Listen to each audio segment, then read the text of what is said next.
welcome to Hence the Future podcast. I'm Mattimore Cronin. And I'm Justin Clark. And today we're discussing the future of travel. With us today is my good friend, John Rodgers. John, it's great to have you on. Hey guys, how's it going? Thanks for having me.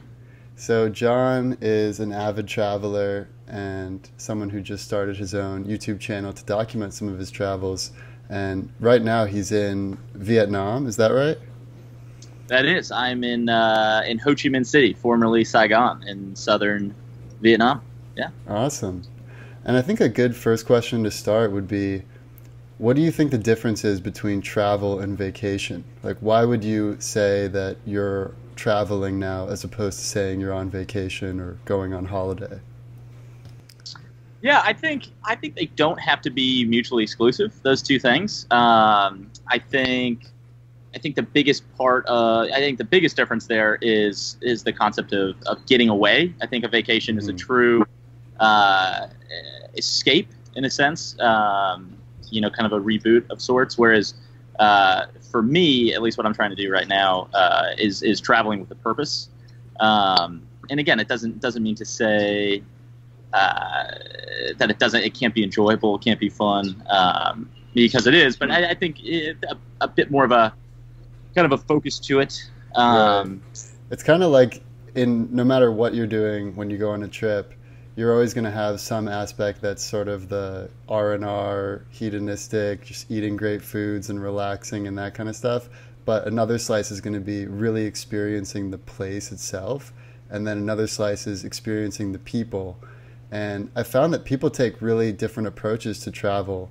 Like when you go abroad, you'll just see different groups of people experiencing that culture in totally different ways. I mean, some people, they just use one guidebook and they're totally glued to that guidebook for everything they do.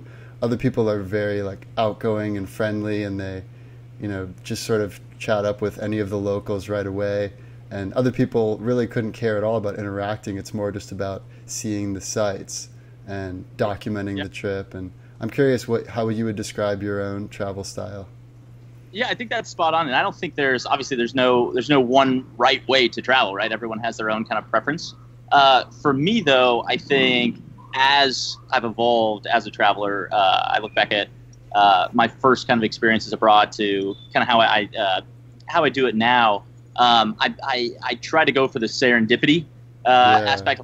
Now going with very, very little plan. For instance, this trip, I booked the flight to Vietnam, and other than the hostel for the first weekend, I was going to be in Hanoi in the north. I had zero plan, right? Because I think, a guidebook can only take you so far in the process, right? I mean, it's one person's view, kind of limited scope of a place. Whereas, you just get to a place, you start talking, and everything, that magical kind of hidden gem of a place, that happy medium ground is kind of only by talking to the locals, and not only locals, but people who have moved there, expats, just the whole thing. You get a much more rounded picture by just leaving it up to chance, I think. Yeah, I totally hear you on the serendipity. I feel like that's part of the reason why I love travel so much, is that when you're in a new place that you have never seen before, especially, your free will is maximized. The amount of decisions that you can make is at the fullest extent, and it just has this almost like an adrenaline rush where the possibilities are endless, anything that catches your eye, especially if you're traveling alone. And we can talk about traveling alone versus traveling in a group, but I do have a concern about how serendipity is going to change in the future with, nowadays you can plan out your trip very exactly. It's like every single thing can be planned out ahead of time, the hotel, the flights, the experiences, the tour guides. So I feel like that does take some of the magic out of it. But maybe, it definitely has benefits as far as safety. I wonder what your guys' thoughts are as far as the trade-off between maybe safety and serendipity. Yeah, Justin, do you want to touch on that? Yeah, I kind of agree with what you're saying. It's kind of I've been one of those people also, just like both of you, that likes to maximize the amount of freedom that I have in the moment when I'm traveling, rather than having it completely planned out. And I think when you do have something completely planned out, you don't get that freedom. You can't learn about the culture as much as maybe you could have if you just go and talk to people. Yeah, I mean, it kind of has that artificial feeling to it sometimes, like you're in Disneyland, depending on the place. Like when I was in Venice, Italy, I, loved it, obviously, but it felt very staged. Like there wasn't a whole lot of local culture. It was like the whole economy was based around tourism and presenting this depiction of what Venice should be like based on what's in the minds of the tourists.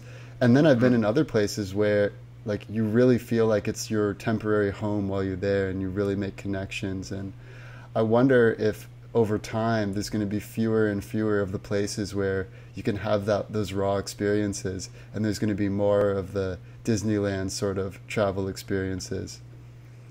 Yeah, it's so interesting that you say that, because I've been talking about that nonstop since I've been over here. It seems like so many of these places, right? So many of the quote unquote gems or the must-sees of these countries become such an industry that they just, the experience feels so mitigated, right? So for about in Vietnam, Ha Long Bay is, you Google Vietnam, and I'm sure that's half of the pictures on the search page. Same with the Phi Phi Islands in Thailand. And seeing both of these places in my travels, they've been perhaps the most disappointed I've been of any of the places, right? Because it's like everything is just like, okay, take your picture here, get in line for this thing here. Like you can swim in only this one little restricted rope off area here, and just tourists everywhere taking pictures. None of it feels great. And then and I think it comes with expectations too, right? And then you stumble across a little private beach somewhere else that no one's ever heard of, and that becomes your favorite part. Right. Better. So it's interesting how that works. Yeah, it kind of reminds me of this one Fairly Odd Parents episode where they're going up this escalator, and they're at like Escalator World, and the kid's like, Jimmy's like, when do we get to the ride? And the dad's like, this is the ride.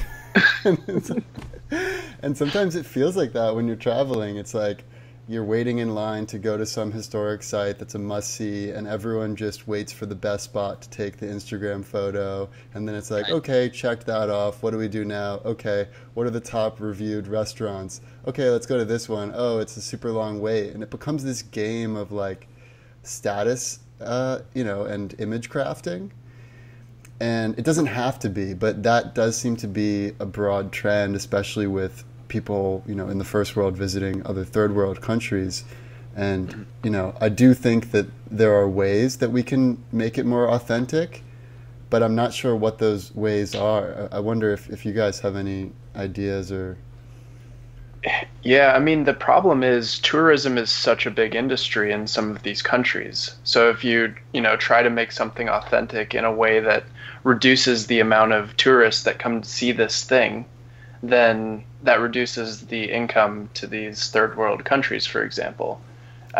So there's something that we need to do to make sure that these countries are getting some sort of monetary value from, these awesome sites, so they're preserved and maintained.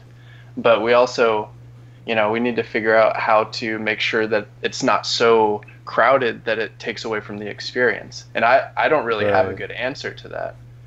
Well, I mean, one example I was thinking of is Airbnb experiences, where it's not just that you can rent a place to sleep for the night, you can also pay for an experience. Like, Justin and I, we went to a sound bath ceremony in Joshua Tree as an Airbnb experience. And this is just some guy who is just like loves singing bowls, and, he's not like associated with any corporation or any company. And I think across the world, there are a lot of people who can now sort of be their own experiential host of their country or their culture. So I think there are ways that technology can make it better, but it does seem like right now a lot of the trend is pre-packaging things so you can get the economies of scale. Like, I can't tell you how many Greek islands I've been to or other places where when you first get there, you're like, oh, this is a really cool, like, wooden carved figurine. And then a couple of days later, you're so sick of seeing these things because every single store has the same merchandise that's been mass produced, and it loses that like actual, you know, sense of being something that's unique. For sure. And I think you have to keep in mind that there's so many different types of travelers, so many different types of tourists, where I think a lot of people do want these safely packaged, I know exactly what I'm going to get, I know exactly where I'm going to go experiences, right? Say you've never traveled outside the country and you're bringing your wife and 3 kids, you know, that's a bit different than maybe what we're looking for as a bit, you know, maybe more adventurous travelers who want that, you know, more authentic experience, which can be scary to some people. Right. So it's an interesting balancing act for these countries that rely on tourism to kind of handle. Yeah. I mean, the middle ground that I've worked out when I went on my honeymoon, because I'm a very different type of traveler to my wife. Like, she very much likes things to be planned out, whereas I'm more like the serendipity. So we had a middle ground where we just picked a few days where we specifically made those days unplanned. So it had a balance of pre-planning with some serendipity that we can do in the moment. And I've also heard of companies that now, like, for instance, nowadays it's a lot easier to just book a last-minute flight. I mean, there's Hotel Tonight. So there are tools that make it easier that you don't have to plan everything out in advance. And especially just given the cost of travel now. I mean, I was just looking up the cost of international flights on Skyscanner, and it's incredible how many countries you can get to for less than $200. Like, so many countries.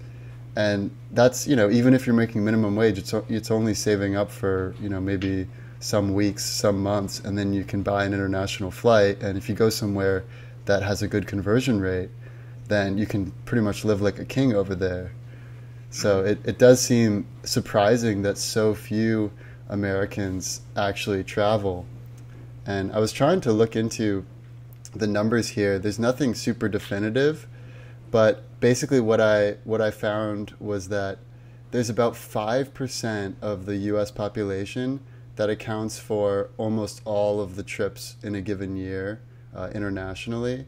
So there is like a very small group of people that do, like, I forgot what it was, like 95% of all trips. But as far as people who have been outside the country like at least once, it's more like 40% of people, of adults, I should say. So that was actually higher than I had thought. But I guess a lot of it's, you know, Mexico, Canada, UK, France. Those are by far the most common countries. But I wonder if you guys have any thoughts on what the trends will be for the future, as far as, will more people travel abroad in the future? Like, will our kids and grandkids have a greater level of wanderlust than we did? Or do you think that people are going to get more fearful of going abroad, or, you know, just less interested because they'll be able to do things in the digital realm? Well, I think it's definitely trending, as seen through our generation. I think the wanderlust is increasing, right? I think just comparing to our parents, you know, when I told my parents that I was going to Vietnam, for them, their generation, that was unthinkable for such a majority of their lives, right? To visit Vietnam, right? This crazy concept. Whereas I think we're just a lot more curious, our generation, and I think things like gap years are being more encouraged than ever before. I think it's okay to kind of go spend some time and learn from the world in a way that maybe 30, 40 years ago it wasn't promoted, essentially. Yeah. And what do you think the benefits are of a gap year? Like, why is it an important thing to go and learn from other cultures? I mean, I know for me it was, if I had to put like a before and after benchmark in my life, before and after seeing the world would definitely be one of those benchmarks. But I'm curious. I mean, you and I have talked about this before. My time when I didn't do the gap year, but I did the study abroad my junior year at Notre Dame in London, and it was incredible. And I think that more Americans should push for it. It's interesting. Over here, it's just such a common thing. So many German. I mean, I can't tell you how many Germans I've met over here, and European. It's just like you finish high school, and you go travel for a year, 6 months a year, and you learn from the world. you grow up. I mean, I think I was a pretty mature 18-year-old, but still, you go to college and you're just thrown into this thing, into this cycle, and I think there's incredible benefits to traveling first and standing on your own 2 feet out in the world, increasing your perspective, and then getting back into things. Yeah, I mean, the point about increasing your perspective is huge, right? Because if you go and if you've been living in the U.S. your whole life with pretty much the same exact culture throughout the country, I mean, there's a little bit different culture, but really we're not that different across the U.S. And then if you go to somewhere like Tokyo, where everything is completely written in symbols and you can't make sense of anything, you have to figure it out, and it makes you think differently than you've been thinking your entire life. So it just kind of gets you out of this routine that's been ingrained into your mind for your entire life. And I just think that's super important. Yeah. Just to be challenged a little bit, right? Take you out of your comfort zone. I think it's so important, and it may make you realize how easy we have it back home. Yeah. Yeah, and there's research to back that as well. I mean, I was looking into this, and there's been 2 types of studies. One that just shows people that travel and what the correlations are with other behaviors, and then other ones where they actually prime people mentally about their travel experiences before taking tests. Like they have someone write about their experience abroad before taking a cognitive test, or they just have them think about a solution in Greece as opposed to a solution in their hometown. And in all of these examples, having that travel mindset expands your perspective, just like you guys are saying. And because the researchers concluded that it was because you're able to see issues from multiple perspectives, multiple viewpoints. So you're not just in with your hardline first instinct that comes from your native culture. You may have that as your dominant viewpoint, but you're also able to see the other side. And you no longer think of, Israeli being right and Palestine being wrong, or whatever issue it may be. You empathize with all parties involved. And I think that's part of why it's also so magical when you go out and travel, because you encounter other people who are traveling and they tend to have that same sort of open mind. Like when I was in Bali on the yoga retreat, everyone I met who was like a traveling international was just like the most open, down to earth, like, just awesome person. And, I think that also makes it really special. Yeah. So what do you think in terms of if you think in the future there's going to be more traveling, Mattimore? I know you asked us, but... Yeah, well, it does look like the trends are pointing towards more travel.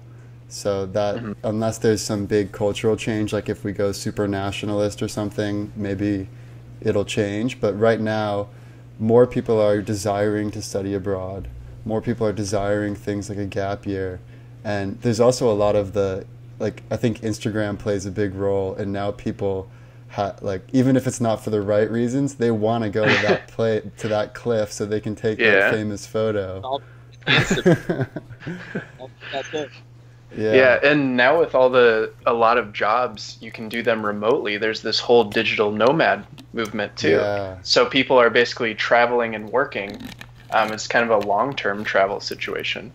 And kind of to touch on a point you made earlier, the U.S. and especially Western Europe are relatively high cost of living places, and that's where a lot of travel tends to be. But if you think, a little bit differently and you go to, let's say, Southeast Asia, like John is, or you go to Eastern Europe, or even, South Africa, you can go to these places that are so cheap and you can stay there for, months on end at a fraction of what you're paying in the US or in Europe or, Western Europe.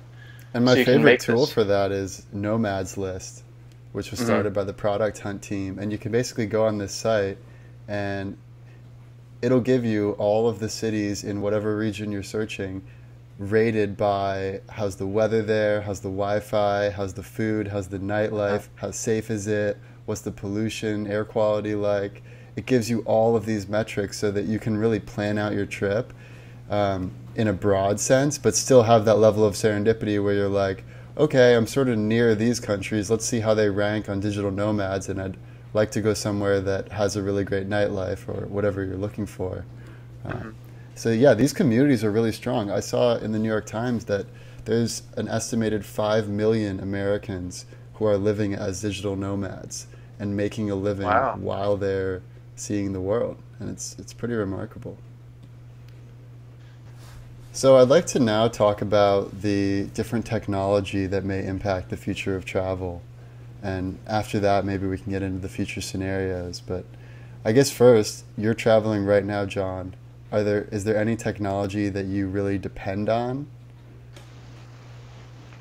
I mean, to tell you the truth, the coolest part has been the SIM cards and how cheap it is, right? So you don't need to worry about international plans anymore. You literally, at least in Vietnam, and I know Thailand's the exact same, you show up, you can get a SIM card for $10 and get unlimited data in the country the entire time you're here. So you see, I think even from the time that I was living in London and then when I was a teacher in Thailand to now, just how easy it is to stay connected in these places, and then to take Wi-Fi so seriously and to be able to get around. It makes it incredibly easy compared to even what it was a few years ago. Yeah. And do you use any particular apps to help you get around that you like? Well, there's the Maps.me app, which is you don't have to be online for it, and does the GPS tracking, which is amazing. Obviously, Google Maps has that. You can download Maps now. I love that new feature. Yeah, which is obviously it's nice to kind of have that safety blanket as you're walking. Have you ever done like the couch surfing app or any of the ones that sort of connect you with other people? I have, and I know in a lot of people that's how they get around here. The community and the openness for that is incredible. Actually, I couldn't believe how prevalent it is in so many of these places. Yeah. Yeah, I've only used that once in Argentina, but it was great. Yeah. Mm-hmm. Nice. Yeah, it's cool too, and I think a lot of people use it. A lot of locals use it as a way to learn English, which I think is so cool. And not even in the big cities, but in these remote areas, people will give up their guest room or their couch or whatever for a night, and all they want in return, they just want to speak English and learn from you. It's pretty neat to see. It's a fair trade-off. Yeah, that's great. Yeah. And what are your thoughts on the Google Pixel Buds or some of these other wearables that translate in real time? Because they've been really hyped up by the industry, where the idea is you can just have these earbuds in, and then when someone's speaking whatever language, you can hear it, understand what they're saying, and then I guess you'd have to talk into your phone and have it translate back to them. But it always struck me as being a little bit unnatural, and I understand that in a pinch this would certainly really help you out, but I almost feel like playing charades in the way that two people that don't speak the same language tend to do is a more natural exchange, and it actually leads to deeper connections. But I'm curious if you would have used that, or if you would be willing to use that kind of technology. I'm right there with you. It feels unnatural. I never experienced it before I was here, actually, on this trip, in the Google Translate, right? So, like, to order on so many menus here, literally they hand you their phone and they want you to speak into it, and you're having this conversation, handing each other the phone and trying to order noodles with beef, right? And it's crazy, and I miss the charades, right? And when you get the gratification of connecting on some crazy hand motion that you do, and they get it in that moment, it's amazing. So it's kind of, it feels, I don't know, again, with these mitigated experiences, handing a phone back and forth and speaking into it, it's neat. It's cool that you can, like you said, in a pinch, kind of have that to bail you out. But I don't know. I don't know if I love it. Yeah. Yeah, I'm with you. Any other technology that you guys think is going to make a big impact on the future of travel? I mean, there's not that much technology you need while traveling, because it kind of defeats the purpose in a lot of ways. I mean, I think having maps is just very crucial, and to be able to make that phone call is also very crucial. But other than that, it's kind of better if you have less technology, in my opinion. Yeah. Yeah. I mean, just getting Wi-Fi in remote areas, that, I mean, in a way that can also take away from experiences, but like you said, to be able to make a call when you're out in the forest in the middle of nowhere, or at least see which direction you need to go, like that's obviously an important thing when you're, in some super unknown area of the world. Yeah. Now, I'd like to talk a little bit about the dangers of travel, because that's something that a lot of people who haven't been abroad, they're very concerned about. I mean, everyone's seen the movie Taken, and they can just imagine something like that happening. And I looked into the numbers, and the odds of you getting killed while being abroad by unnatural causes is about 1 in 450,000. So pretty low chances. and by far the top reason is car crash. I mean, there are certainly other dangers. After car crash, homicide is the next one, then suicide, then drowning. But those are individually all very low odds. But I'm curious if you've ever really felt like you were in danger while traveling, and what that situation was like. I think obviously the world is a much safer place than I think the media wants to portray it.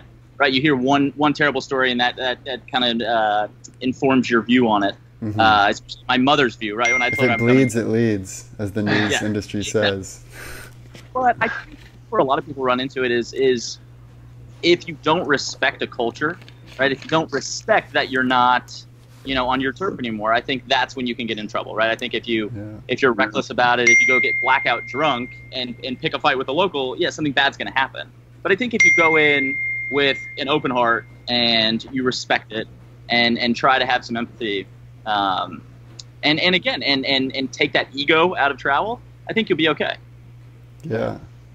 And then the other thing too to keep in mind is we would probably feel a little bit safer traveling alone than a female traveling alone too. Like there's a slight difference in how that we can walk through the world, but the same principles that will keep you safe in the streets of LA are you can pretty much use those ideas around the world. You just don't go into sketchy alleyways by yourself, and don't it's pretty common sense stuff. You just don't. You just need to, I guess, be more aware of that sometimes when you're in a country where you don't really know anybody. Yeah, I mean, the biggest risk while traveling, at least in my experience, as a dude, is getting hustled. I mean, a lot of times if they see a Westerner, people will just be all over you to buy their stuff. So that is definitely something that you got to grapple with. And there are some very dangerous parts of the world where kidnapping is big business.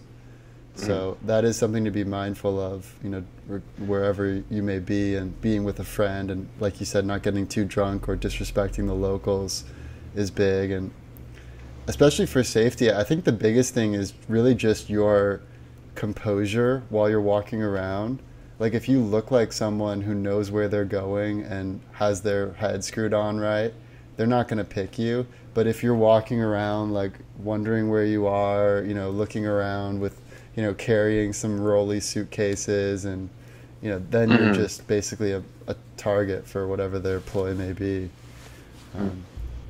And then aside from the lethal dangers of travel, there's also getting locked up abroad, right? I mean, there's that whole National Geographic series about getting locked up abroad, where it's like you spit gum in Singapore and you get whipped in the streets, or you smoke a joint in wherever and you get sentenced to death.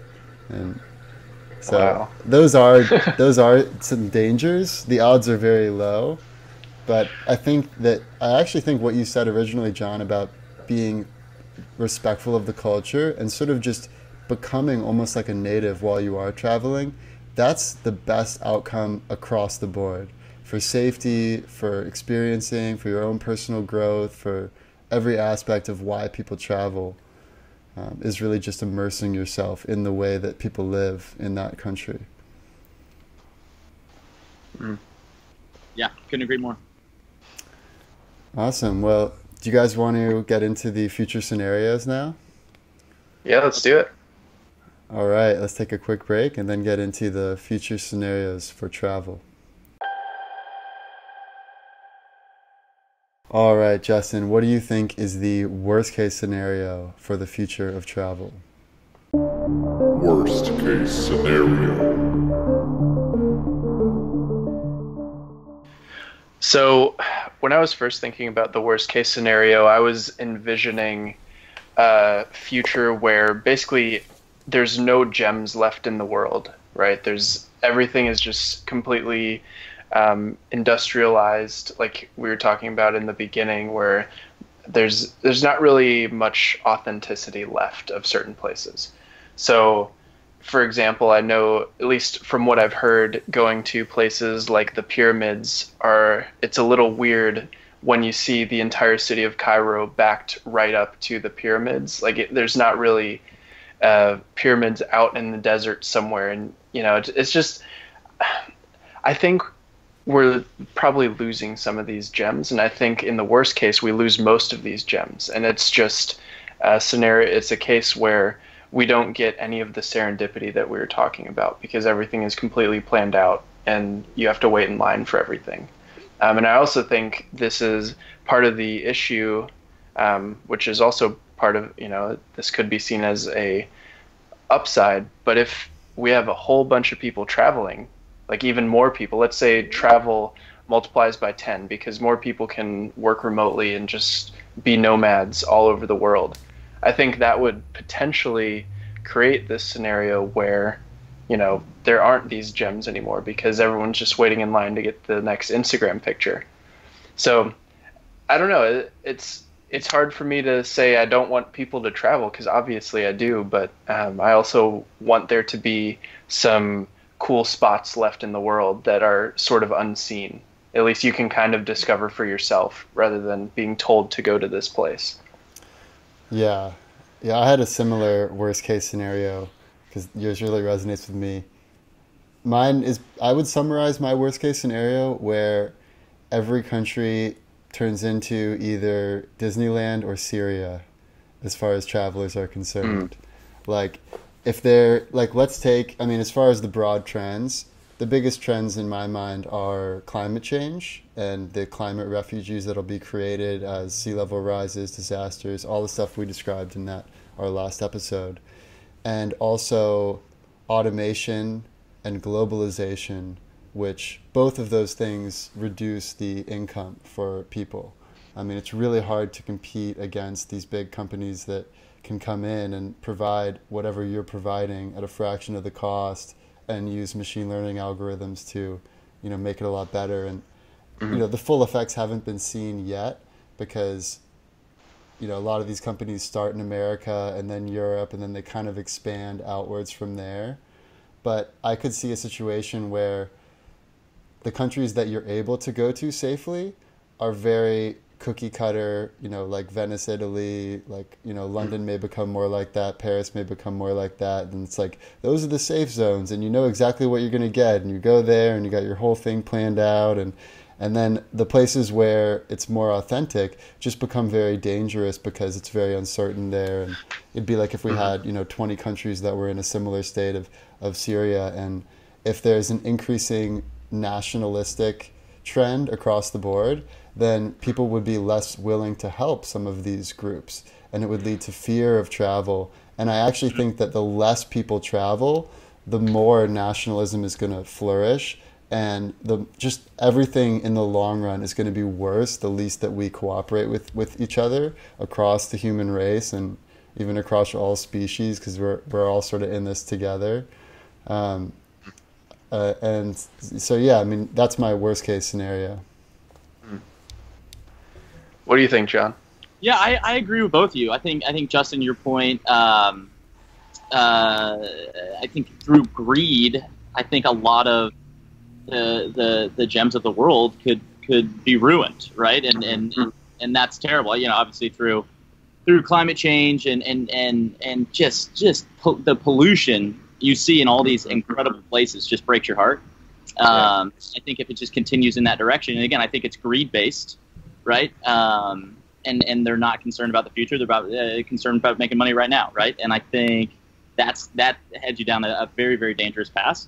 And then I think with imperialism and capitalism, I think so much of this could just all start to feel exactly the same, right? Yeah. Everywhere you go starts to feel exactly the same, right? I mean, you can see it now. I mean, you're walking down the street and you can't not see a KFC if you walk for 5 minutes in any big town in Southeast Asia, right? I mean, so after a while, you just continue down that road and everything feels like this Disneyland, just where nothing feels authentic anymore, and places lose their true identity, which would be a real shame.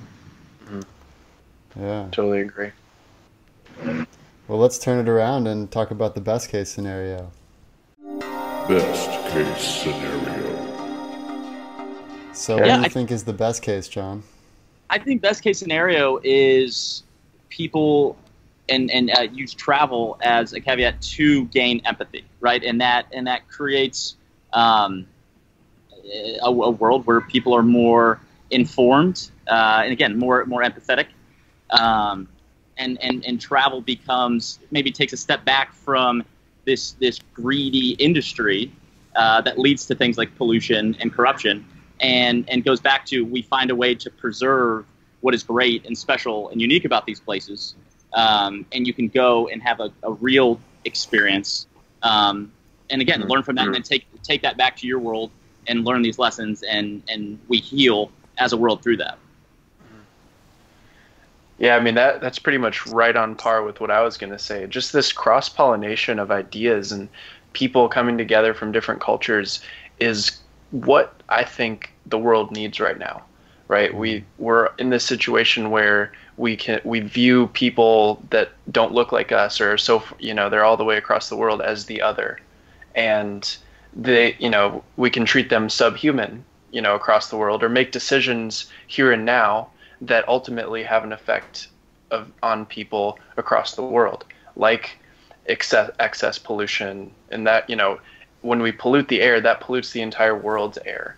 And I think the best case is we start to see ourselves as citizens of Earth rather than citizens of the U.S. or citizens of, Germany, whatever it is. And we can come together, and I think through travel, that's probably one of the best ways to do that. Yeah, I completely agree.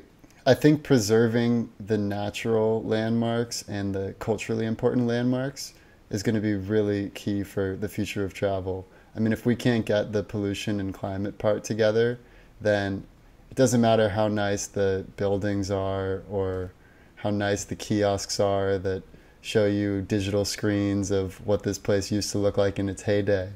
The experience will be ruined if we ruin the planet. And we talked in climate change about how in 50 years, 30 years, we don't know the exact number, but you will not be able to walk outside and look at the Taj Mahal in the summer because it'll be 130 degrees and the pollution will be like inhaling a cigarette every minute. And Jeez. That's a terrible situation to have, because everyone would love to see the Taj Mahal.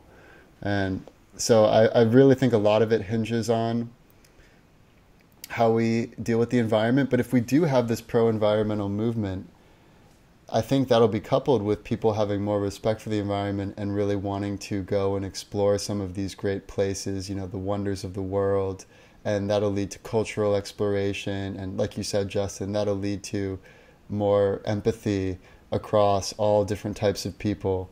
So I also agree that I think that's the best case scenario. And just one thing I'll add is that from a technological perspective, if technology can become so advanced that it disappears, that it allows us to be more immersed in our experiences, like maybe today the Google Pixel Buds aren't what they need to be, but if in the future you could basically just have like your travel buddy that would tell you whatever you need while you're going along, and it feels natural, like you're just talking to a friend, but then other than that you never have to bring out your laptop or anything, then it becomes more like you actually going out and exploring. And I think also with the digital nomad movement, it's like you can literally just have your phone or maybe your laptop in a backpack, and you can just go anywhere and they'll have everything you need for you. Like maybe a toothbrush, something because it's a personal item, but everything else you can just go into these hostels or these Airbnbs or hotels or whatever, and they'll have whatever it is that you need there, and you can sort of just wander around the world like the world is your oyster. And that's something that was not possible at all until recent modern history. Yeah, I like it. What do you think for the most likely? Most likely scenario.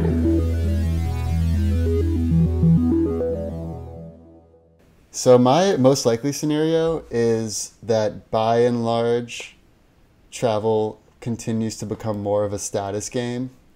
I mean, if you've ever been to, like, even when I work in Hollywood and I'll see people by the Hollywood sign or in Promenade or any place that tourists would typically go to, and you see this army of people just taking photos like it's their job.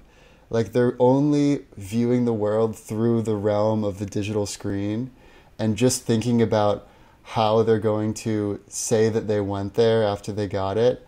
And unfortunately, I think that trend is going to continue, and there are going to be an increasing number of people traveling each year, but a lot of them will be doing it the wrong way.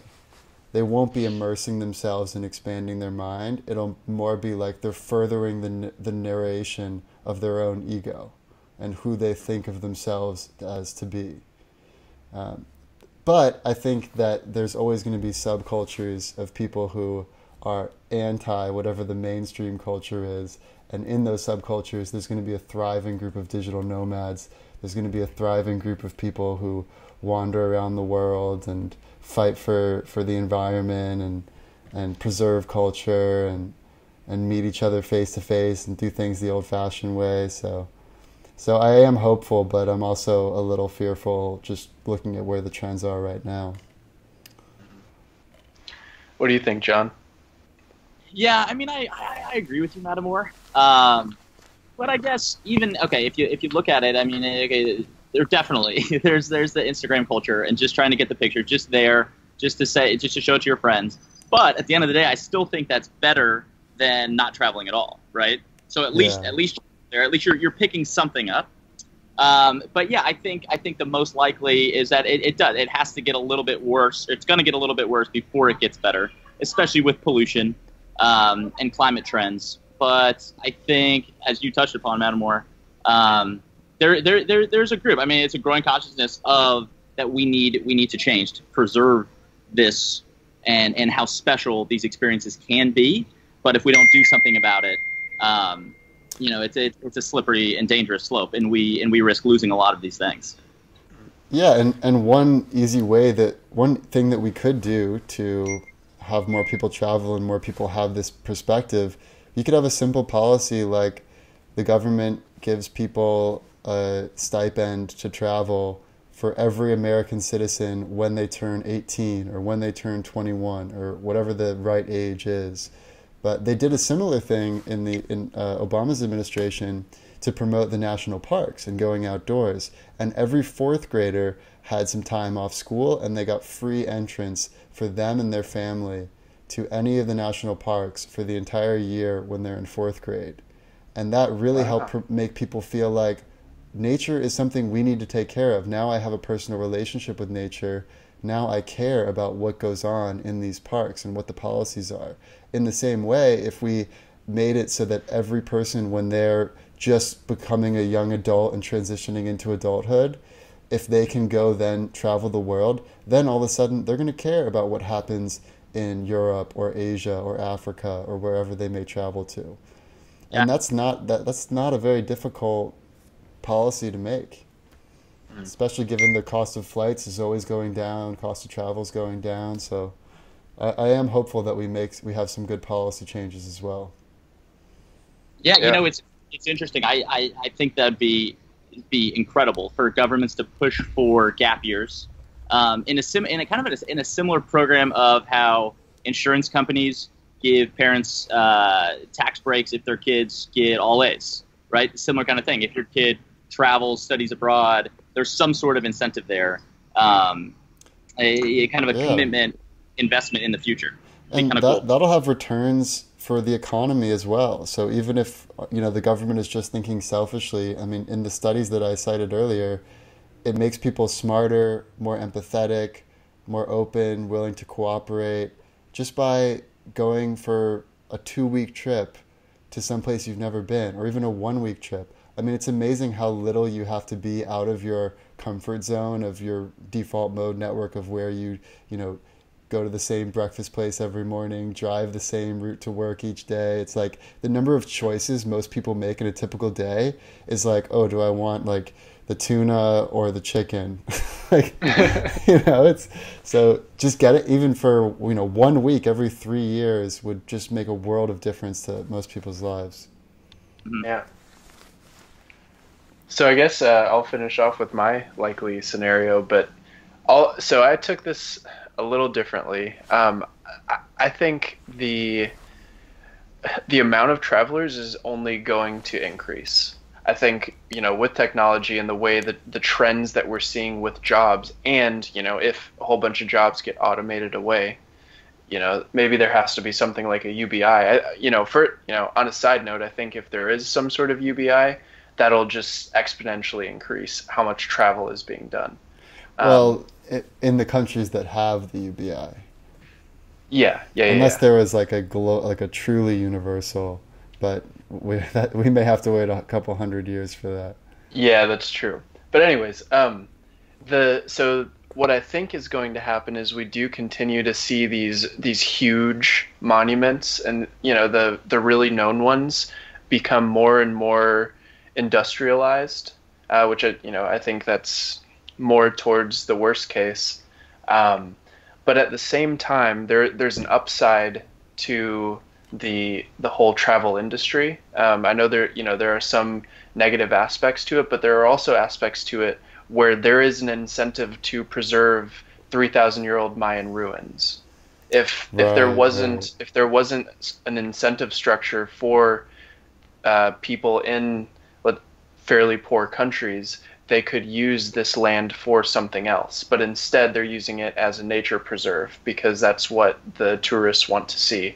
Even if it's sort of a pseudo nature preserve where there's people making sure that jaguars don't make it onto the property all day, to kind of keep out the dangerous wildlife and stuff.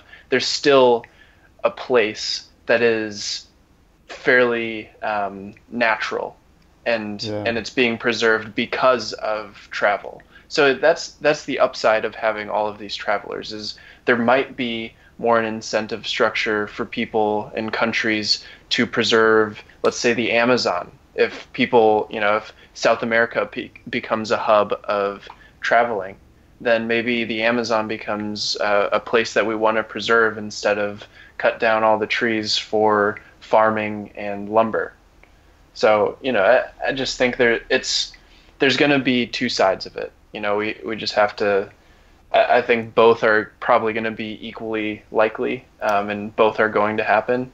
Yeah, I mean, if you look into the future, like even 20 years, most of the storefronts that are just like someone selling their wares that are right there in the store are going to disappear.